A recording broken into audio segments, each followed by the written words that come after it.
You're eating clean, you're exercising, sleeping well, maybe even tracking macros, yet you've still got symptoms of hormone imbalance, belly fat that refuses to leave, or brain fog that comes and goes. What if it's a tiny enzyme that keeps your body from eliminating toxins and leading them to getting reabsorbed into your bloodstream? This could be the cause. In this video, we're going to focus on this important detox enzyme and, more importantly, show you how to balance and clear toxins from your body. I'm Michael Smith, a naturopathic doctor from Planet Naturopath. In the next few minutes, we're going to focus on this enzyme called Beta-Glucuronidase. You may have heard of it if you've done a GI map test or a gut zoomer. We'll focus on why too much of this can hijack your detox and affect hormone imbalance, how to test your own levels, and 5 evidence-based fixes that you can start now. And at the end of the video, I'll tell you about the tests that I run with clients to give you your exact beta-glucuronidase levels and also other markers in these tests that can help you understand why they're high. Think of your liver as like a detox factory. And there are 2 phases to liver detoxification, phase 1 and phase 2. But once the liver has processed these toxins, and this includes environmental toxins, but also toxins that your body is producing, these are known as endotoxins. And this includes metabolites like hormones and gut bacteria. And they're eliminated through the gut. A good way to describe this is the liver packages these toxins into the little boxes, a process called glucuronidation. These boxes are sealed with glucuronic acid, but some gut bacteria produce an enzyme called beta-glucuronidase. And this enzyme acts like a pair of scissors that cuts open the boxes and lets those toxins and hormones sneak back into your bloodstream. These toxins get into the bloodstream and get recirculated back through the body, often causing many more symptoms like the brain fog I was mentioning earlier. High levels of beta-glucuronidase can cause all kinds of symptoms. For women, it could be PMS, breast tenderness, heavy periods, fibroids, endometriosis, along with weight gain and belly fat. This is because of the high levels of estrogen that it causes. In men, it may show up as mood changes, belly fat, or even prostate issues. Beta-glucuronidase can cause breast cancer, ovarian cancer, prostate cancer, so we want to get the levels low. And this is why sometimes people feel worse doing a detox. They're speeding up phase 1 and 2 of liver detoxification, but those toxins are just getting recirculated in the body. But beta-glucuronidase is not always bad. You need some of it. It's like anything, you just need it in the right balance. And it's only when you have excess levels that it's a problem.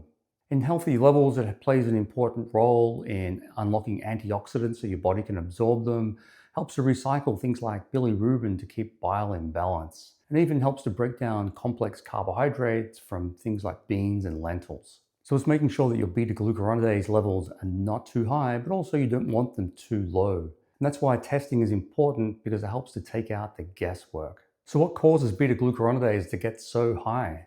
One of the big causes is gut dysbiosis, or too much of the wrong bacteria. And this can be from antibiotics, SIBO, having food poisoning and disrupting the good bacteria in the body. A low fiber, highly processed food, you're not feeding the right gut bacteria, and that can be another reason for high beta-glucuronidase levels. Fiber is super important for beta-glucuronidase. Without it, the enzymes shift into overdrive and start going higher. Another cause of high beta-glucuronidase is high levels of toxins. This is things like plastics and environmental toxins that you can find, like BPA, glyphosates. And these toxins also inflame the gut lining, changing the microbial balance and favoring these high levels of beta-glucuronidase producing bacteria. Another cause is constipation. That's also going to affect your gut microbiome and create the right bacteria to cause high beta-glucuronidase. And finally, chronic stress is another cause of gut dysbiosis. So these are all the potential causes of high beta-glucuronidase. So how do you know if you're high? I recommend testing. That takes out the guesswork and makes it so you don't have to do unnecessary treatments. That's why I run one of 2 stool tests with clients. I either do the gut zoomer, which is my favorite, or the GI map test. Both of them look at the gut microbiome in detail and also things like beta-glucuronidase. The reason I like the gut zoomer because it looks at a lot more other beneficial bacterial levels as well. Both of these stool tests can be shipped from the US to most countries worldwide. And I'll leave a link in the description to find out how you can order one of these tests. Another good reason to test, because it helps to determine the best way to treat. You're either looking at lowering the high levels of beta-glucuronidase bacteria, or for some people, they're just lacking the beneficial bacteria, or they have a lot of gut inflammation, and that may need to be addressed first. So if you've got the symptoms of high beta-glucuronidase, you've done the testing and you realize your levels are high, what do? The first fix is fiber.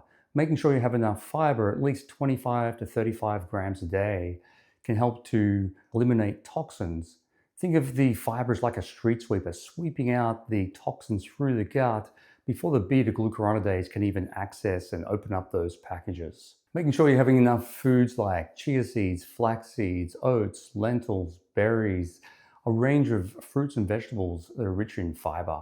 You can also add fiber supplements like psyllium husk or sun fiber. Fix number 2 is to add calcium D-glucarate. This is not like a normal calcium supplement, and calcium D-glucarate helps to inhibit the beta-glucuronidase enzyme. And you want to take around 500 to 1,000 milligrams once or twice daily, depending on your levels. Fix number 3 is things like probiotics and fermented foods. Building up your beneficial bacteria levels has been shown to lower the beta-glucuronidase levels. It's like building up the good guys to get rid of the bad guys. And if you've got high levels of the beta-glucuronidase producing bacteria on your stool test, you could also use herbal medicine to help lower those just for the short term, and then you might want to build up with beneficial bacteria. Fix number 4 is adding more cruciferous vegetables. These foods are high in sulforaphane, which can help with detoxification down a different pathway. And if adding more fiber in vegetables is upsetting your stomach, you could have SIBO, another cause of high beta-glucuronidase. So you may have to focus on bacterial overgrowth first. And fix number 5 is getting more movement and stress relieving activities into your life. Going for a walk, doing yoga, doing some breathing exercises can help to calm the nervous system, and that can also improve bowel transit time, making it harder for the beta-glucuronidase to open up those detox packages. So if you've been struggling with detoxification symptoms, feel worse whenever you take supplements to improve liver function, it could be high beta-glucuronidase that's the cause. So if you're feeling like you've got these symptoms of high beta-glucuronidase, you're reacting to detoxification supplements, it could be worth doing a gut zoomer or GI map test to find out exactly what your levels are like. Once you understand, you can do these treatments to lower beta-glucuronidase and speed up detoxification. Check out the description below for links to how to order these tests and also a quick checklist on what to do if you have high beta-glucuronidase levels. Leave a comment below if you have any questions, and if you want to find out more information about these advanced stool tests like the gut zoomer, watch this video next.